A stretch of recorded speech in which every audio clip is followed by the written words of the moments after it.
मैं मंच का परिचय आपसे करा दूं। डॉक्टर शिवम है, जो कृषि विज्ञान केंद्र में जितने भी फसलों में लगने वाले रोग कीट हैं उनके नियंत्रण की जानकारी आपको देते हैं। अगर आप अपने मोबाइल रखते हैं, आपके पास आपका नंबर है, आपको ये लगता है कि आपकी फसल में कोई रोग कीट बीमारी दिखाई दे रहा है, तो आप डॉक्टर शिवम के पास फ़ोटो भेज दें। सबके पास व्हाट्सएप वाले फ़ोटोग्राफ हैं, ज़्यादातर फ़ोन है बड़े। अगर नहीं है तो घर में कोई ना कोई एक फ़ोन ऐसा ज़रूर है। ऐसा कोई घर नहीं मुझे मिल रहा है कि जहाँ व्हाट्सएप वाला फ़ोन ना हो घर पे। बच्चे के पास है तो उसके द्वारा भिजवा दें। ये उसी व्हाट्सएप पे आपको उसकी जो भी नियंत्रण की विधियाँ होंगी वो आपको बता देते हैं। लेकिन एक मिनट सर, लेकिन ये काम आपको किसी दुकान पे खड़े होने से पहले करना है। ज्यादातर हमारे साथ क्या होगा कि जी मैं यहाँ दुकान पर आया था, या दवाई तो है नहीं, या ले लूं, और इसने यो दे रहा जी मुझे। अब मुझे लगता है कि किसान को मात्र 500 रुपये का खर्चा है यार, अब ये 1000 रुपये कर रहा खर्च यहाँ। हम उसे कहें भाई तू धीरे से या दवाई ले ले और मत ले।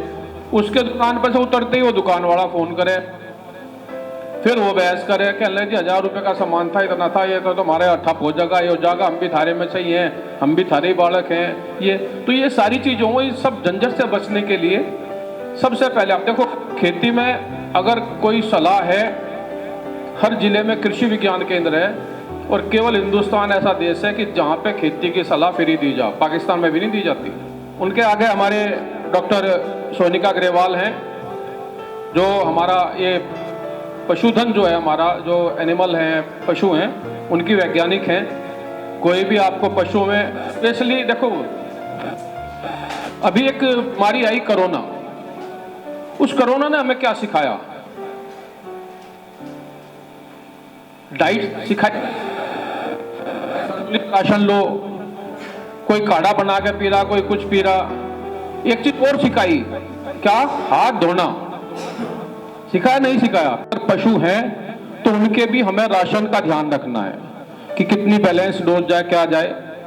और ऐसा नहीं है, हम लोग एक टेस्ट करके भी देखते हैं। जैसा हमारे पास गाय है एक, हमने उसमें देखा कि अगर हम इससे 50 ग्राम राशन मिनरल मिक्सचर रोज दे रहे हैं तो क्या दूध पे फर्क पड़ता है। अगर हमने मक्खन ग्रास एक आती है, अगर हम उसको हमने 1 महीना खिलाने के बाद देखा कि क्या उसके दूध में आधा किलो 1 किलो का फर्क आता है। तो इन सारी चीजों का निश्चित जब बैलेंस डोज जाएगी फर्क आता है। ये तीसरा नंबर मेरा ही आ गया। मेरा नाम संदीप चौधरी, यही कृषि विज्ञान केंद्र में मैं कार्यरत हूँ, और जितनी भी फसलों से संबंधित है, गन्ना, गेहूं, धान, ज्वार, बाजरा, मक्का, उड़द, मूंग, जितनी भी ये फसलें हैं, इनकी तकनीकी जानकारी, कौन सी वैरायटी है, कब है, कैसे होती है, कितना रासायनिक उर्वरक होना चाहिए, ये सारी जानकारी मैं रखता हूँ। यानी कि फसलों की जानकारी मेरे पास है, और उसके बाद हरी बीमारी की जानकारी डॉक्टर शिवम के पास है। तो आप यहाँ संपर्क कर सकते हैं।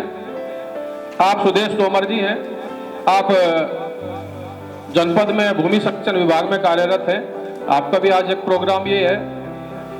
डॉक्टर हमारी कुमारी अंकिता नेगी जी हैं, जो हमारे यहाँ मौसम विभाग को जोशीमठ आप देख लो। ये सारी प्राकृतिक आपदाएं आ रही, अगर विकास है तो उसके विनाश होना ही होना है, लेटर और सुनर। तो आज का मकसद केवल यही था कि इन सारी चीजों को जोड़ते हुए आपको कोई तकनीकी जानकारी दी जाए। कब चीजें जो अब मौजूदा फसल है उनके बारे में आपको थोड़ा सा टाइम लूं। आपके पास कागज पेंसिल भी है, अगर आप कुछ चीज आपकी जानकारी में आए तो लिखना चाहे तो लिख सकते हैं। इसमें देखो, एक गन्ना हमारा भी कटने लग रहा है, गन्ना चल रहा है, जिसकी जैसी पर्ची आ रही है ऐसे गन्ना जा रहा है उसमें है। गन्ने में इस समय आपको जो आपका चाहे बोर्ड है, चाहे कुछ भी करने की जरूरत नहीं है, बस अपनी कटाई करो। और एक चीज ध्यान और दो कि किसी भी तरह का खाद पानी कुछ मत दो इस समय। उसमें 3 चीज चाहिए, नाइट्रोजन, फास्फोरस और पोटास चाहिए। 3 चीज, जैसे हमारे शरीर को मसाले में नमक, मिर्च और हल्दी, ये तीनों चीजें ऐसी हैं जैसे नमक, ये नाइट्रोजन, फास्फोरस और पोटास। आपने यूरिया का प्रयोग किया, क्या है यूरिया में? 40% नाइट्रोजन। आपने डाई का प्रयोग किया, डीएपी जिसे बोलते हैं। डीएपी में क्या है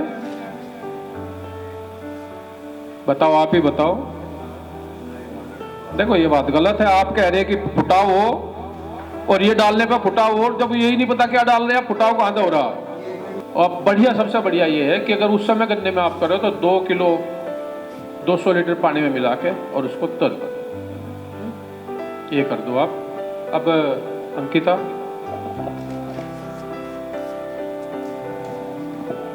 धन्यवाद सर। सर ने बहुत अच्छी जानकारी दी। इतनी सारी चीज़ें आपको सर ने बताई है, चाहे वो आपको खाद से रिलेटेड बताई हो या प्रैक्टिकल करने से रिलेटेड बताई हो या किसी भी चीज़ से बताई हो, इन सब में ही कहीं ना कहीं उन्होंने आपको एक तरह से प्रारूप तैयार करके दे दिया है कि आपको क्या करना है क्या नहीं करना है। फसलों के केस में उन्होंने बताया है। ठीक, पहले तो उन्होंने सर ने जब बताया कि जानकारी लेने से बताया, जानकारी तो सभी तरफ से मिल जाती है। जैसे आप व्हाट्सएप भी खोलते हैं तो व्हाट्सएप से भी आपको जानकारी मिल जाती है। कहीं पर ऐसा होता है कि कोई मैसेज आ रहा है, आपने फॉरवर्ड किया, या कहीं और से भी मैसेज आया, ठीक है, जानकारी तो हर जगह से मिल रही है, पर सही जानकारी क्या है? तो कृषि से संबंधित सही जानकारी के लिए हमारा कृषि विज्ञान केंद्र है, क्योंकि ये केवल तकनीकी जानकारी के लिए ही यहाँ पर है। ठीक, अभी ये कार्यक्रम तो चलता रहेगा। सबसे पहले इस कार्यक्रम में जो मेन चीज़ है, हमारे जो अतिथि आए हैं उन सबका स्वागत आवश्यक है। इस तरह से यहाँ पर आगे और रह सकता है। कुछ कृषि से संबंधित कुछ हमारी सलाह हमें सर देते हैं, शिवम सर देते हैं या सोनिका मैम देती हैं, या और किसी और सर से हम लोग जैसे चौधरी सर से ले लेते हैं। जो भी जानकारी होती है उसको एक तरह से अच्छे तरीके से फॉर्म में लेके आके कि ये जानकारी आपको आराम से समझने के लिए हो और आपके काम में आ सके। ठीक, उस तरह से थोड़ा बाइंड अप करके आपको फिर बांटते हैं। ठीक, एक तो ये डिस्ट्रिक्ट लेवल पे जाती है, जो जिला हमारे जिला लेवल पे जाती है जानकारी। हमने ग्रुप बना रखे हैं, व्हाट्सएप ग्रुप, एक डिस्ट्रिक्ट का बना रखा है, 6 ब्लॉक के बना रखे हैं। ठीक, 6 ब्लॉकों में आपका बागपत, बड़ौद, बिनौली, खेकड़ा इन सब में जाती है। अब ये जानकारी एक तो डिस्ट्रिक्ट में जा रही है, हमारे ब्लॉक में जा रही है। इसके अलावा अब ये जानकारी सहारनपुर, शामली और मुजफ्फरनगर के लिए भी जाया करेगी, फिर उनके ब्लॉक के लिए भी जाया करेगी। आपका जो डिस्ट्रिक्ट है, आपकी डिस्ट्रिक्ट की जानकारी आपको मिलेगी, शामली के डिस्ट्रिक्ट का अलग रहेगा, उनको भी उसी तरह से जानकारी जाएगी, मतलब। ठीक है, ठीक। और आप में से कुछ लोगों को पहले जानकारी जो मिलती थी यहाँ बागपत के लिए, क्योंकि एक एग्रोक्लाइमेटिक रीजन के अंदर आता था, मेरठ का, बागपत का, ठीक है, तो मेरठ से भी आप लोगों को पहले जानकारी मिलती होगी। ठीक, तो अब आप उसको फॉलो न करके बागपत जनपद के जो भी किसान हैं, इस जो हम जानकारी दे रहे हैं उसमें आपको फॉलो करना है। ठीक, क्योंकि हम उनका सब पार्ट है। एक डब्बा धरेला थे तहसील के ऊपर, उस डब्बे में जाकर सुबह में जाकर नापने दे रहे थे। अब वो भी नापने की जरूरत नहीं है, अपने आप ही ऑटोमेटिक बैठ के।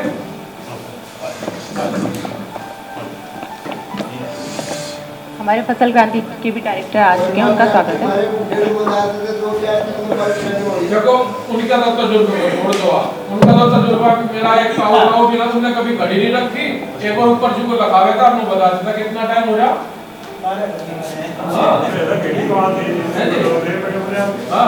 फिर मैंने हिसाब लगाया, मैं कहा खेत में बैठा है लड़के पे जहाँ तक धूप आ रही है या इसलिए करता हो, पर तो उनका तजुर्बा अलग थे। अब तो देखकर एक दो ही टोपी वाले हमारे दोनों वो कहाँ रह गए सारे टोपी वाले। तो एक तरह से सर ने आपको बताया कि मौसम पूर्वानुमान एक तरह से पहले भी जो हमारे बड़े बूढ़े करते थे वो कहीं ना कहीं अनुभव के हिसाब से करते थे।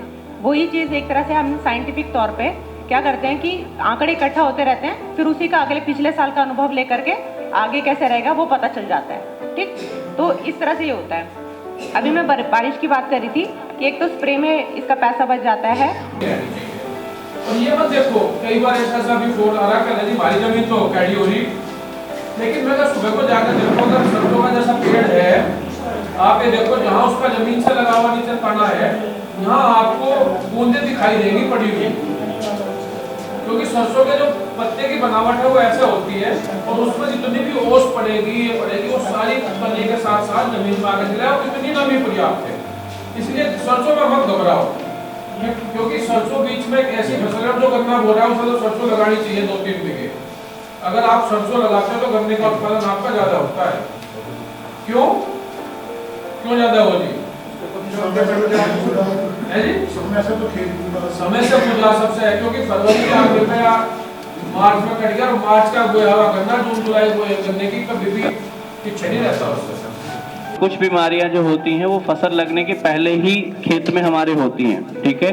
तो इसीलिए बोला जाता है कि या तो बीज उपचार करो, ठीक है, या मिट्टी उपचार करो। तो दोनों काम करना होता है। एक बीज जनित रोग होते हैं, कुछ मिट्टी जनित। तो गन्ने की बात करूं तो गन्ने में सफेद कीटार आता है, वो कीट है जो मिट्टी में पहले से ही होता है।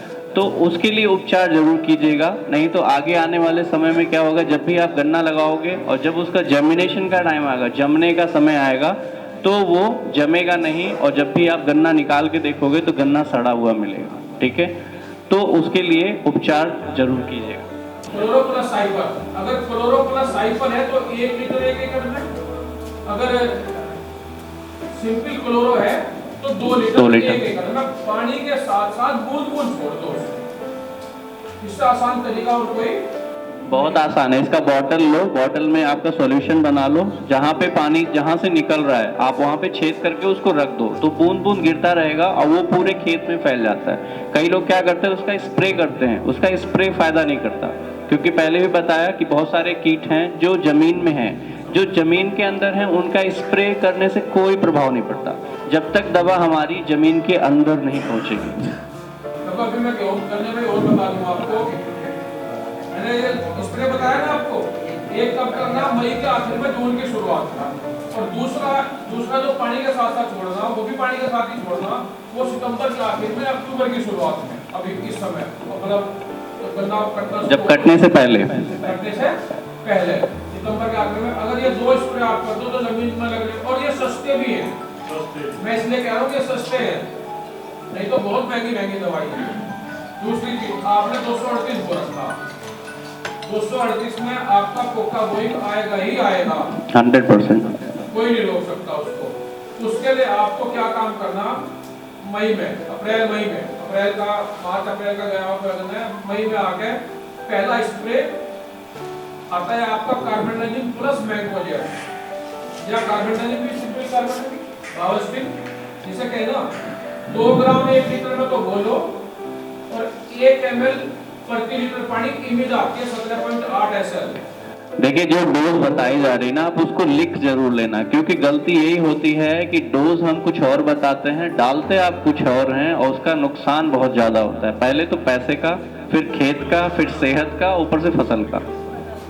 तो ये आपने किया, बावस्टिन कार्बेंडाजिम 2 ग्राम 1 ml इमिडा प्रति लीटर पानी की दर से। मान लिया अगर 200 लीटर पानी 1 एकड़ में लग रहा तो 200 ml वो दवाई चली जाएगी और 400 ग्राम वो चली जाएगी। एक स्प्रे इसका करो, और इसके 15-20 दिन बाद अगर वो जून भी आ गया तो अब वहाँ बदल दो, फिर एक स्प्रे करो। अगर 238 है आपकी तो वहाँ पे लो आप COC, कॉपर ऑक्सी क्लोराइड लिख लीजिए, कॉपर ऑक्सी क्लोराइड 400 ml।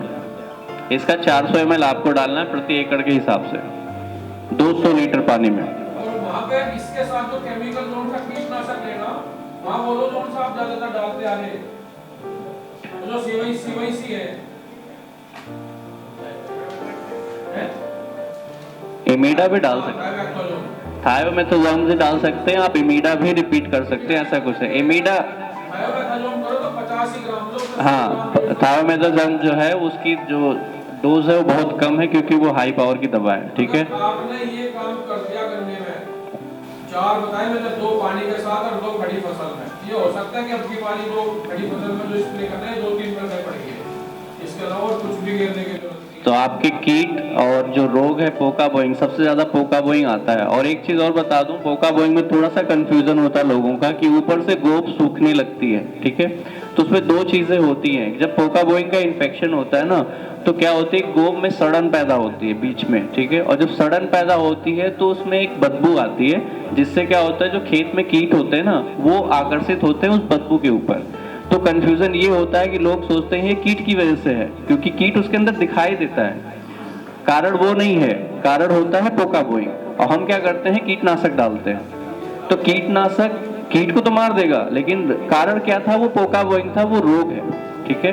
तो रोग तो हमेशा फंजीसाइड से ही मरेगा। याद रखिएगा। तो वो फ्यूजेरियम की वजह से होता है, फंगस है तो फंजीसाइड।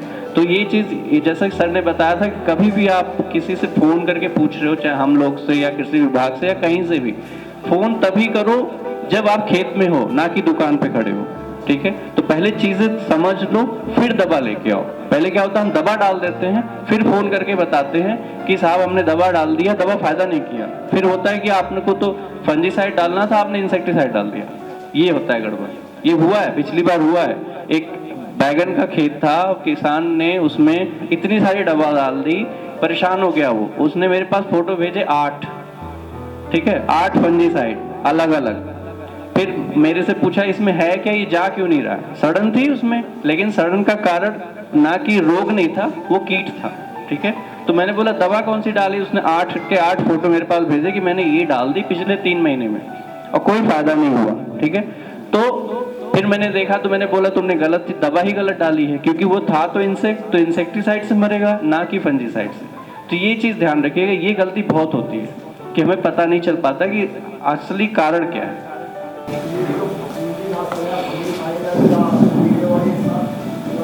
जी, इसको एक साथ मिला के आप डाल सकते हो, लेकिन एक चीज याद रखिएगा, इसके अलावा तीसरा जो आता है वो आता है खरपतवार नाशक। एक फंजीसाइड, इंसेक्टिसाइड, वीडीसाइड, हिंदी में कवकनाशी, कीटनाशक और खरपतवार नाशक, ठीक है। कीटनाशक और कवकनाशक को आप एक साथ मिला सकते हो, कोई दिक्कत नहीं है, लेकिन कभी भी आप खरपतवार नाशी के साथ कोई दवा नहीं मिलाओगे, कोई दवा नहीं। ये याद रखिएगा, क्योंकि खरपतवार नाशक, इन तीनों में सबसे खतरनाक खरपतवार नाशक होता है। खतरनाक का मतलब उसका जो मोर्टेलिटी लेवल होता है ना, बहुत हाई होता है। कभी भी आप खरपतवार नाशक देखोगे, 4 रंग आते हैं, देखा होगा डिब्बे पे, पीला, हरा, लाल, नीला। ज्यादातर खरपतवार नाशक पे आपको नीला रंग मिलेगा। नीला रंग सबसे खतरनाक होता है, ठीक है। तो उसका लेवल बहुत हाई होता है, और जब भी हम उसके साथ कोई और दवा, सिर्फ फंजीसाइड और इसकी बात नहीं कर रहा हूं मैं, उसके साथ आप कोई कैल्शियम वगैरह भी नहीं डालोगे, कैल्शियम जिंक वगैरह भी नहीं डालोगे, उसका रिएक्शन हो जाता है। रिएक्शन करके वो दवा या तो फायदा नहीं करेगा या फसल पे बहुत ज्यादा नुकसान कर देगा, ठीक है। तो ये ध्यान रखना है बस। और हमेशा एक ही सलाह है मेरी, ठीक है, आपसे विनती भी है, जब भी आप दवा डालो, जो भी डोज बताया जा रहा, आप ये मत सोचो कि डोज कम है। देखने में क्या होता है कि हमने 20 लीटर की टंकी ली, हमने बोला आप उसको 5 ml डालना है, आपको लगता है 20 लीटर पानी में 5 लीटर कहाँ दिख रहा है, आपको देखने से कोई मतलब नहीं है, ठीक है। ये सोच होती है हमारी कि कम लग रहा है, थोड़ा और डाल दो, एक ढक्कन और डाल दो, क्या फर्क पड़ता है, ठीक है। उसका फर्क पड़ेगा, ठीक है, लेकिन वो हमें दिखाई नहीं देगा।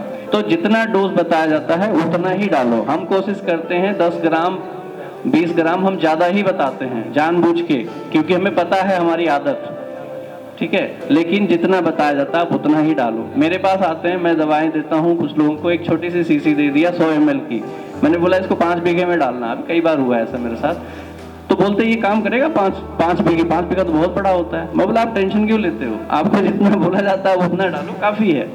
तो समस्या यही है कि डोज जो बताई जाती है हम वो नहीं डालते, और उसमें फिर हमारा ही नुकसान होता है। पहले तो पैसे का, समय का, क्योंकि ज्यादा डालेंगे तो ज्यादा डोज लगेगा, पैसे लगेंगे, फिर पानी भी ज्यादा लगेगा तो समय ज्यादा लगेगा, ठीक है, और फिर उसका दुष्प्रभाव पड़ेगा हमारे खेत पे, ठीक है। तो ये मेरा रिक्वेस्ट है आप सभी लोगों से। फर्टिलाइजर देखिए, फर्टिलाइजर आप स्प्रे नहीं करते कोई सा भी, तो यूरिया तो डाल सकते हो आप। यूरिया तो हाथ से डालोगे ना, कहने का मतलब आप एक ही टंकी में नहीं डालते। हाँ डाल सकते हो उसका, नहीं पाउडर फॉर्म में है तो आप मिला के डाल सकते हो, लेकिन यूरिया क्यों डालना। हाँ एक चीज और आपने अच्छी बात बोली, बैठ जाइए मैं बता रहा हूँ। इसमें क्या होता है, हम क्या करते हैं, मैंने कई बार देखा गन्ने में बोला कि कार्बोफ्यूरान डाल दो या कोई भी पाउडर जो छिड़कने वाला है। 3 तरह की दवाई आती हैं, एक लिक्विड में आता है, एक पाउडर में आता है, एक दाने में आता है, ठीक है। दाने वाला जो होता है ज्यादातर बिखेरने वाला होता है, पाउडर और लिक्विड मतलब पानी वाला जैसा होता है वो मिला के स्प्रे करना होता है। दाने वाला क्या होता है, ज्यादातर लोग क्या करते हैं उसको यूरिया के साथ मिला के डालते हैं।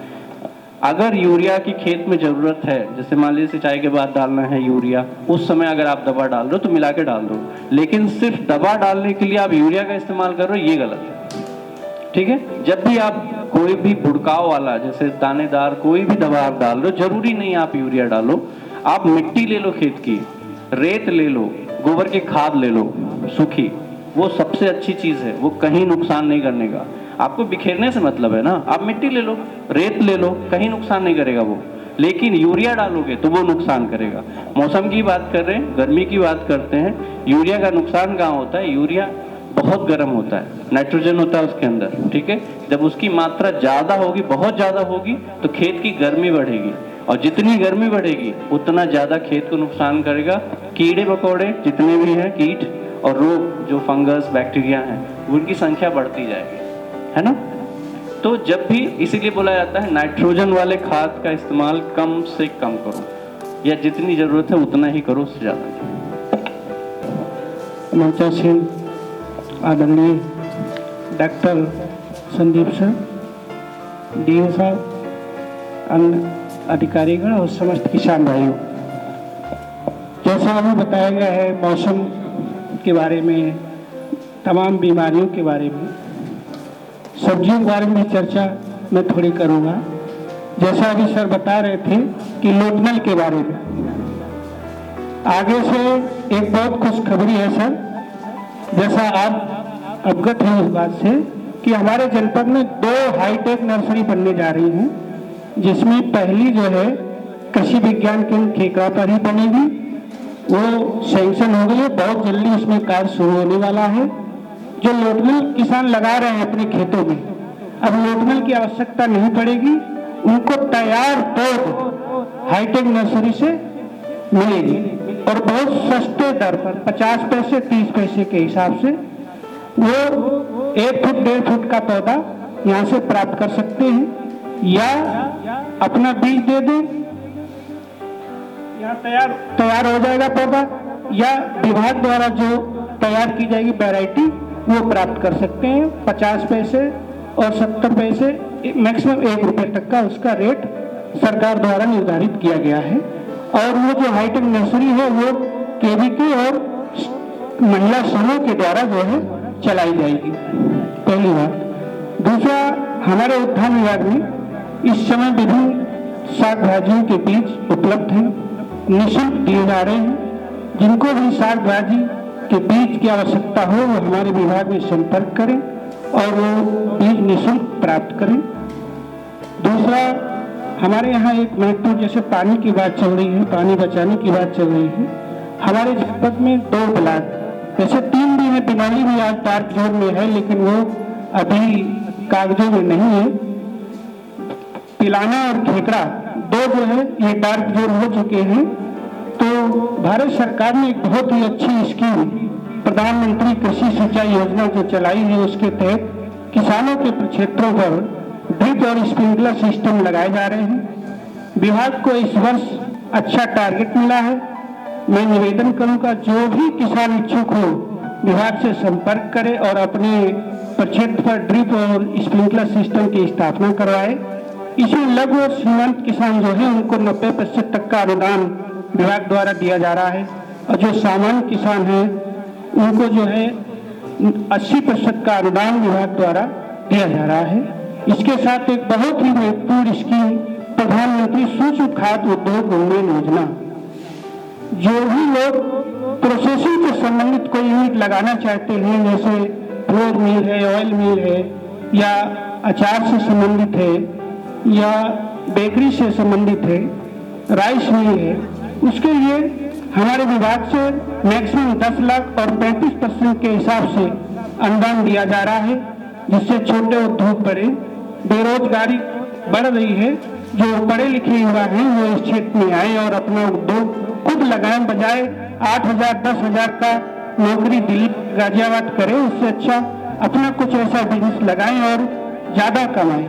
तो ये कुछ योजनाएं हैं विभाग में, जो भी इच्छुक हो विभाग से संपर्क करें और इन योजनाओं का लाभ उठाएं। धन्यवाद। धन्यवाद डीएचओ साहब। देखो अब कुछ इस प्रोग्राम को बदल लें थोड़ा सा, है, क्योंकि ये कब धरे ठाली धरे बेचारे, इनका भी कुछ जुगाड़ कर लें। आपको केवल जहां बैठे हो वहां हाथ उठा देना है, जिसने एक बार हाथ उठा लिया, एक बार कप मिल गया, दूसरी बार ना बताइए, क्योंकि ये है कि सबको बराबर बराबर हो जाए, सारा हो जाए। जो अब तक बताया गया केवल वही सवाल पूछे जाएंगे आपसे, है? तैयार हो? तैयार हो? हैं जी? हैं? देखो अभी बहुत सारे, क्योंकि आज मौसम से संबंधित ज्यादा वो है, ये है।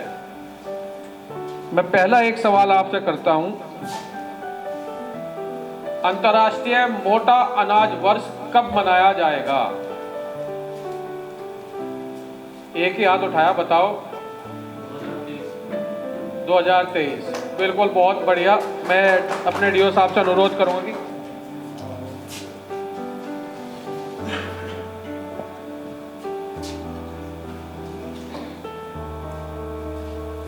मैं ताली तो बजा दो। देखो हैं, आप बहुत दूर से चल के आए हैं, शिक्षक के कृषक हैं हमारे, हैं जी?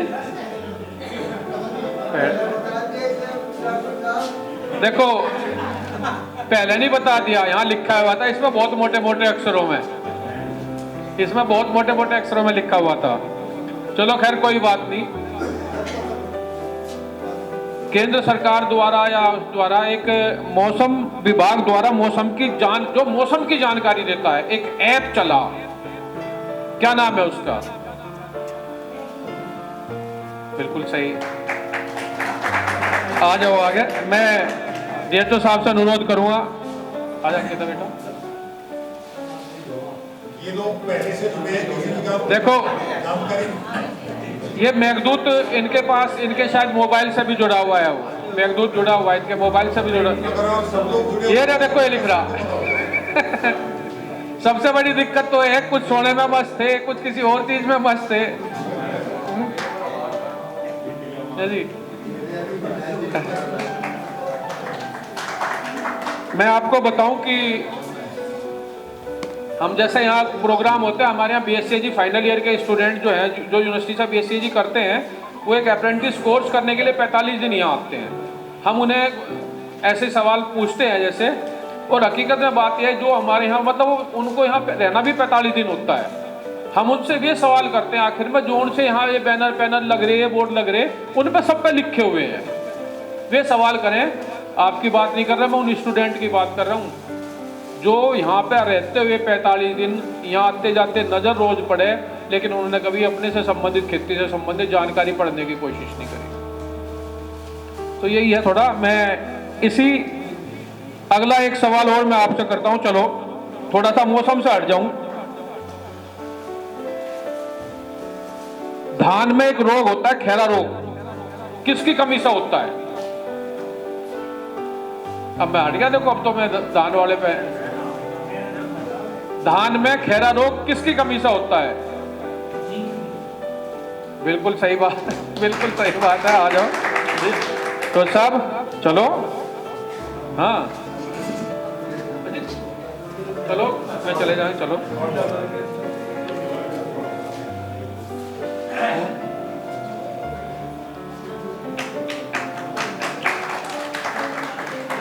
धान में ज्यादातर जिंक की कमी से होता है सारा ये खैरा रोग है।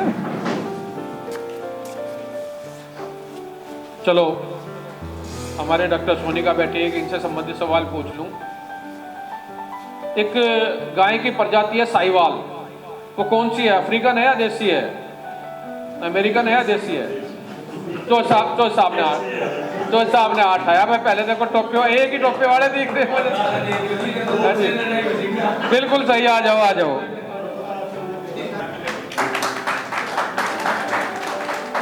अब बेटा आके खड़ी हो जाओ, फोटो।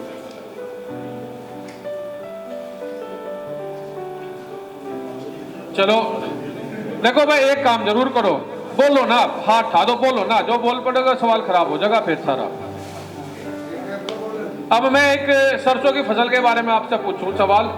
अभी सरसों की फसल खड़ी है, सरसों की फसल में किस उर्वरक की, रासायनिक उर्वरक है, किस उर्वरक की सबसे ज्यादा आवश्यकता होती है? तिलहनी फसल जिसे कहे कि तिलहनी फसल में यह चीज चाहिए। बिल्कुल सही है, तिलहनी फसल में अगर सबसे ज्यादा उत्पादन होता है तो सल्फर को अगर हम डालते हैं तो सल्फर के कारण ही होता है। और सरसों में लगभग 25 किलो सल्फर प्रति हेक्टर देना होता है जी।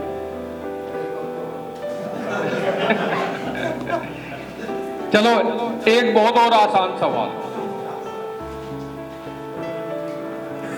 गन्ने की एक बुआई हो, शरदकालीन बुआई कहते हैं उसे, किस माह में की जाती है? भाई बोलो ना, देखो बोलते सवाल खराब हो जाएगा। एक बसंतकालीन हो, एक शरदकालीन हो। तो शरदकालीन जो बुआई है वो किस माह में की जाती है? हाँ बताओ।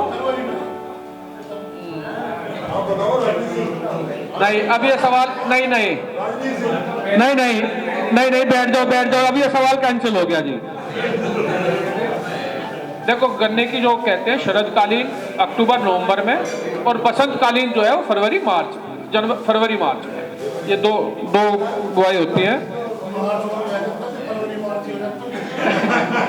शरदकालीन जो बुआई है वो अक्टूबर वाली बुआई होती है, और उसके साथ हम जो भी फसलें जैसे सरसों लगा सकते हैं, सब्जी वाली काम कर सकते हैं सारे, जैसा अभी जो बोया हुआ है, अब प्याज की नर्सरी उसमें डाल दें, लहसुन डाल दें उसमें, ये कर दें, तो ये बहुत अच्छी वो है।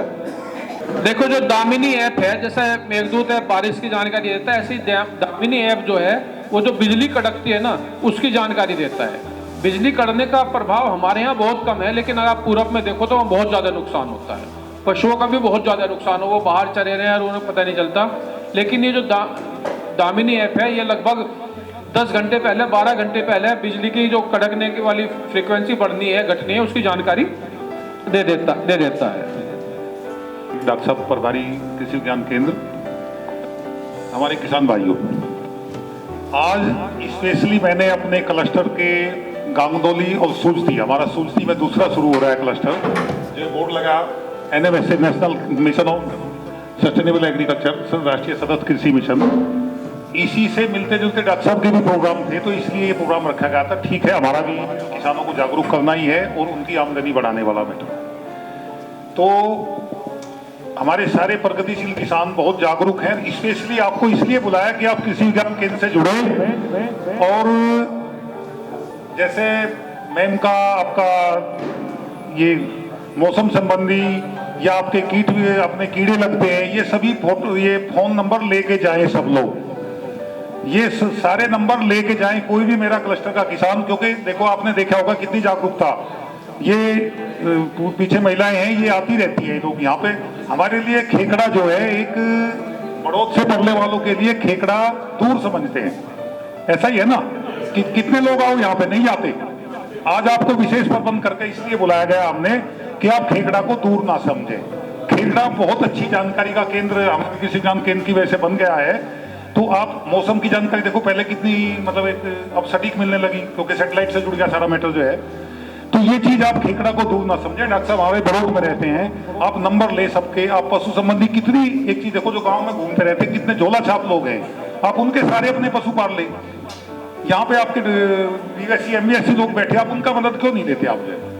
तो मेरे जितने भी क्लस्टर के किसान हैं सारे के सारे नंबर लेके जाएंगे। मैं डॉक्टर साहब लोग भी, डॉक्टर साहब का तो ज्यादातर लोगों पे है, लेकिन जो हमारे SMS है स्पेशलिस्ट मतलब हमारे विशेषज्ञ हैं, चाहे वेटनरी संबंधी हो चाहे आपका मौसम संबंधी हो, तीनों लोगों के आप स्पेशली 3 आइटम है हमारे, मौसम है या हमारी फसलें हैं, हमारे पशु हैं। अच्छा जी, अब अगला आइटम है कि हम खेती करते हुए हम अपनी आमदनी कैसे बढ़ा सकते हैं। ये जो हमारी योजना है ये इसी प्रकार है। हालांकि हम सब लोग आपकी इस चीज में जुटे रहते हैं, हमारे चाहे DHO साहब हो, DO साहब है, या भूमि संरक्षण का प्रोग्राम है, जैसे ये हमारे राजवीर सिंह है, चौधरी साहब जानते हैं, मैं इतनी बातें उनको बताता हूँ, इतनी बातें में बहुत बार थक के ये कहने लगते हैं कि मैं अब भाई मैं बुजुर्ग हो गया, मेरे बस का नहीं रहा। कई बार ये बैठे हैं यहाँ पे, मैं इन्हें बताता हूँ आमदनी कैसे बढ़े। आमदनी बढ़ाने के लिए DHO साहब ने कई बातें बताई, बल्कि मैं डॉक्टर रविंद्र तोमर जो हमारे DHO वो है हॉर्टिकल्चर के डायरेक्टर है, वो बावली के ही है मेरे क्लास में, उनसे भी ये झगड़ते रहते हैं भाई आमदनी बताओ कैसे बढ़े। मैंने ये सर्वे किया घूम घूम के, हरियाणा के पार हमारे हैं ये पोली हाउस है, पोली हाउस में जाके देखा हम लोगों ने क्या उगा रहे, किस समय उगा रहे, उसका मतलब सब्जी का उगाने का समय, सारी चीजें आप लोग जो है उसको ये चीज जुड़ो इस चीज से। हम लोग दिल्ली से कोई ज्यादा दूर नहीं बैठे और इतनी अच्छी जगह हम पैदा हुए हैं कि जहाँ एक मेरे घर में जब बचपन में था, मैं ब्रिगेडियर राम सिंह आते थे, वे हमारे इसके पूरे जो आर्मी के पूरे अध्यक्ष थे आर्मी एसोसिएशन के रिटायर्ड वालों के। बीच फसल क्रांति से राजवीर सिंह जी हैं, आपसे भी अनुरोध करूंगा कि आपका भी पुराना अनुभव है, आप भी अपने विचार व्यक्त करें। श्री राजवीर सिंह।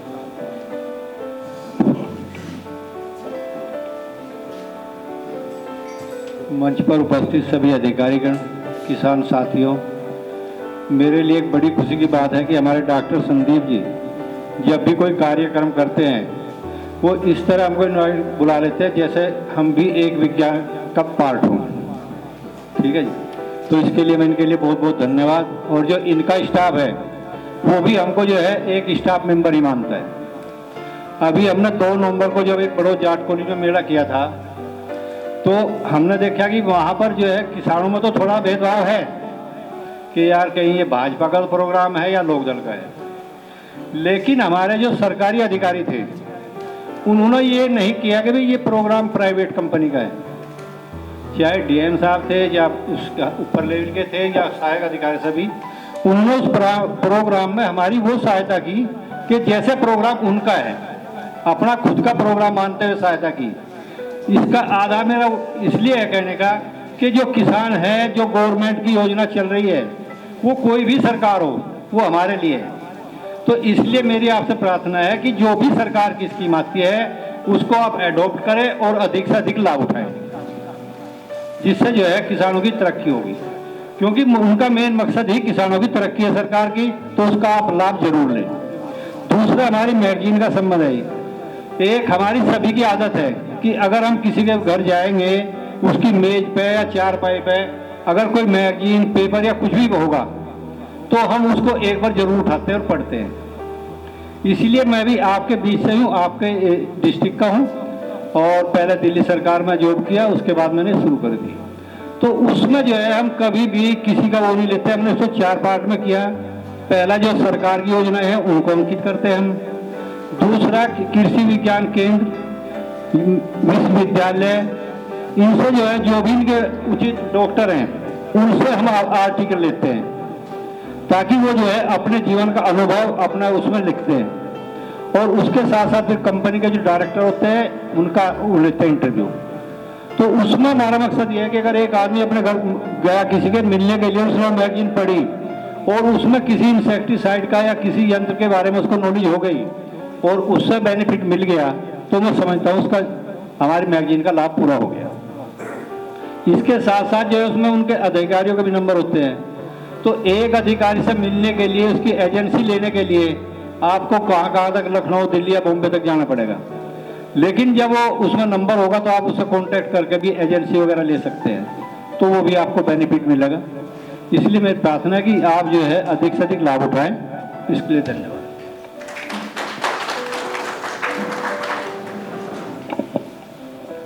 धन्यवाद चौधरी साहब। मैं अब इस कार्यक्रम को समाप्ति की ओर ले जाते हुए अपने जिला कृषि अधिकारी से अनुरोध करूँगा कि वो भी अपनी विभागीय जानकारी और आज के कार्यक्रम के बारे में जो जानकारी है, और एक चीज़ और बता दूं कि आपका बहुत बढ़िया अनुभव प्राकृतिक चीज़ों पे भी है कि कैसे कीट पतंगों का प्रयोग कम किया जाए बिना दवाई के, उसके भी आप अपना अनुभव शेयर करें। धन्यवाद सर। मंच पर उपस्थित हमारे राजवीर जी, जिला उद्यान अधिकारी जी और हमारे कृषि विज्ञान केंद्र के वैज्ञानिकगण और सभी विभागीय कर्मचारी एवं सम्मानित किसान भाइयों, जैसा कि आप डॉक्टर साहब ने बोला कि प्राकृतिक चीज़ों से जुड़ाव है, तो आप लोग यहाँ, ये तो मैं देखा हूँ कि 5 महीना हो गया कि आप लोग खेती में बहुत ही जानकार हैं, मतलब सब कुछ जान रहे हैं, लेकिन एक कमी हो रही है बस। वो कमी क्या है? हम लोग इंसेक्टिसाइड का जो है प्रयोग बहुत जोरों पे कर रहे हैं।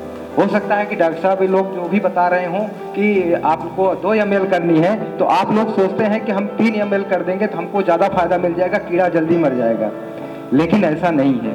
कहीं भी आप किसी चीज़ में आप देख लो, और मेरा यही अभियान है कि हम पहले अपने को खाने के लिए पहले शुरुआत करो। आप भी मत देखो कि हमको बेचना है, क्या करना है, आप जो कर रहे हो करते रहो, लेकिन आप लोग अपने लिए खाने के लिए शुरुआत कर दीजिए, अन्यथा की स्थिति में अब सब लोग जानने लगे हैं, हर मंच से बोल रहे हैं कि इंसेक्टिसाइड का प्रयोग, कीटनाशी का प्रयोग अधिक हो रहा है, और जो भी कैंसर हुआ, ब्लड प्रेशर हुआ, बीपी हुआ, ये चीज एक दिन में नहीं हो रहा है कि और पता कब चलता है, हम लोग स्वस्थ हैं, बहुत फिट हैं, हम लोग अरे चलो ठीक है जाने दो, जो होगा देखा जाएगा, लेकिन जब वो कंडीशन आ जाती है तो हम लोग बैग पीछे मुड़ के नहीं देख सकते हैं, नहीं हो पाएंगे। आज के 18 साल 22 साल के बच्चे जो कहीं कॉलेज जा रहे हैं, बस बैठे वो हार्ट अटैक हो जा रहा है। तो इसमें जो है कि महत्वपूर्ण भूमिका है, और इसके लिए हमारे डॉक्टर साहब हैं, ये भी जो है पूरा मतलब कर रहे हैं। और आपको मैं बता रहा हूँ कि जैसे सरसों है, सरसों में आपका माहू का प्रकोप होता है। यहाँ पे डॉक्टर साहब से मैं बीच बीच में बात करता रहता हूँ कि अगर कहीं हो तो जरूर अवश्य बताएं, हम लोग वहाँ पे उस फसल को पूरा बचाने का प्रयास करेंगे। और उसमें कोई कुछ ज़्यादा ना कोई दवा डालनी है ना कुछ करना है। डॉक्टर साहब अपने यहाँ फील्ड पर भी जो है एलो स्टिक की स्टिप लगाए हुए हैं। उसमें जो भी माहू का जो कीड़ा होता है 2 मिलीमीटर लंबा होता है, और वो अंडे 500 से 1000 अंडे एक बार में दे देता है। अगर वो शुरुआत में पता चल जाए, और जब वो जो एडल्ट अवस्था में आ जाता है, जब उड़ने लगता है, पूरे फसल में जो है हो जाएगा, तो आप कंट्रोल नहीं कर सकते हैं। अगर शुरुआत में आपने देख लिया और उसको किनारे किनारे आप अपने खेत के करीब 12 फीट की दूरी पर लगा दिए उसको, तो आपकी जो है कि फसल पूरी बच जाएगी। और इस चीज़ को करना है, लेकिन अभी कहीं फील्ड में हमको नहीं मिला है। और आप जो है कि हमारा भी नंबर रखें डॉक्टर साहब का, डॉक्टर साहब से जुड़े ही रहते हैं आप, लेकिन इनको इन्फॉर्म कर दीजिए कि हमारे यहाँ ये प्रॉब्लम आ रही है। हम लोग पूरी टीम के साथ वहाँ पहुँचेंगे, आपका जो भी निदान होगा कराया जाएगा।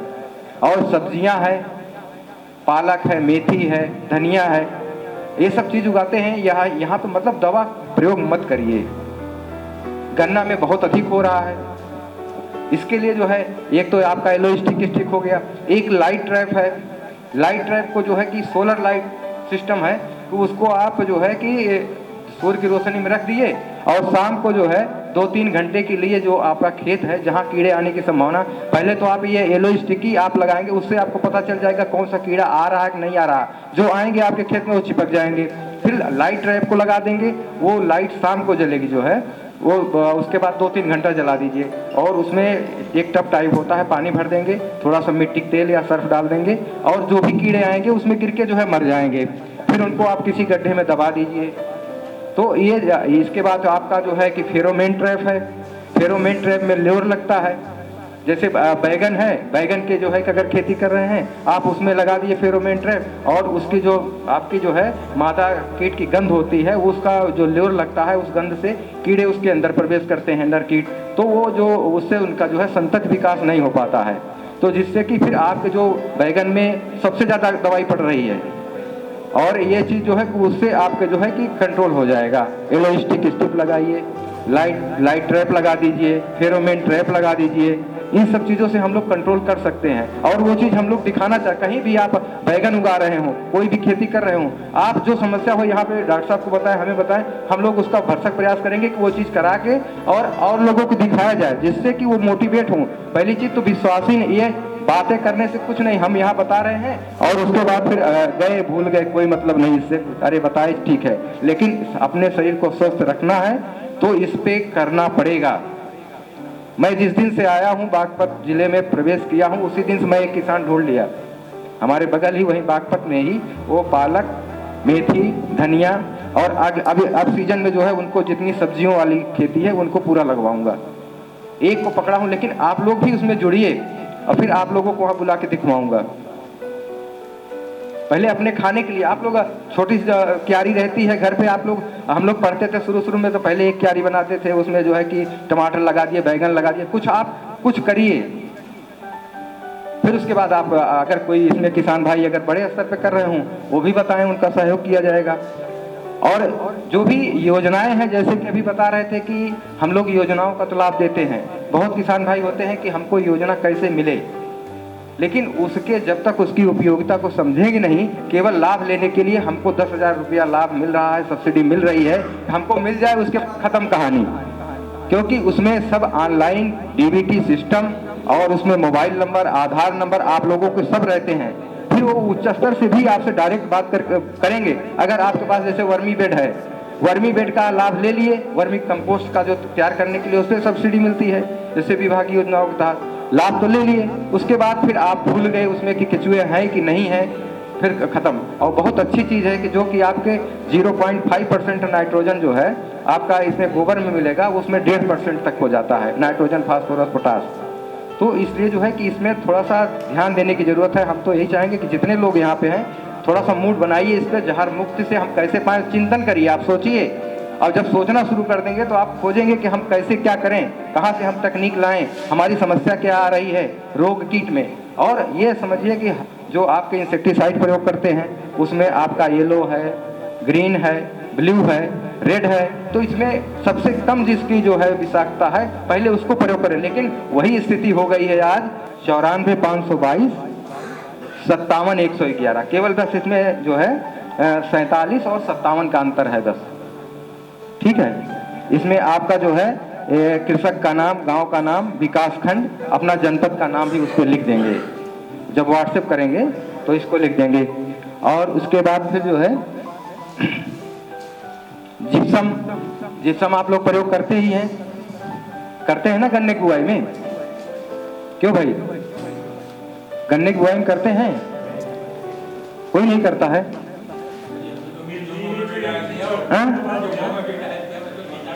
कौन सा? गेहूं में डाल दिए हैं। देखिए ये आपका जो है कि बहुत अच्छा ही है। ये हमारे जो है कि जो यहाँ पे है गोदाम है उस पे जो है कि ये जिप्सम उपलब्ध है। यही चीज़ अगर आप जो है कि अगर इसमें सब्सिडी के उस तरह लेंगे तो ये नहीं अभी है भाई। क्या समाप्त हो गया? कहाँ है? आपको कैसे? खेकड़ा में? खेकड़ा नहीं, कहीं भी अगर जो है जिप्सम है, अगर आप लोग बताएंगे हम वहाँ उपलब्ध करा देंगे। ठीक है, अभी जिप्सम है, अभी हमारा बचा हुआ है। हाँ, तो ये जो है जैसे 50 kg है 218 रुपये का रहता है, लेकिन ये जो है सब्सिडी के बाद आपको केवल 54 रुपया 50 पैसे का है। और आपकी सरसों की फसल में जो है सल्फर की मात्रा जो है कि बढ़ जाती है, उससे तेल आयल जो है आयल परसेंटेज बढ़ जाता है। तो ये सब ये उपयोगी है। और उसके बाद जो है आपका मैडम जैसे बता ही रहे थे बर्ड पर्च का प्रयोग, आप चना यहाँ तो होता नहीं है, चना बहुत कम लोग प्रयोग बोते हैं, लेकिन यहाँ बुंदेलखंड में चना होता है। जब आपकी इल्लियाँ लगती हैं, कीड़े जो है फली छेदक वाले, वो बर्ड पर्चन लगाएंगे तो उस पर जो चिड़िया बैठ के उस कीड़े को खा जाएगी तो आपकी फसल बच सकती है। उसमें भी यही येलो स्टिकी स्टिप और फेरोमेन ट्रैप ये सब प्रयोग कर सकते हैं। और जो योजना जिस गाँव में चल रही है इसको आप लोग जो है विधिवत चलाएं और योजना का लाभ लें, और हमारा पूरा सहयोग रहेगा कि जो है कि वहाँ पे कोई दिक्कत ना आने पावे जो है। ठीक है, धन्यवाद।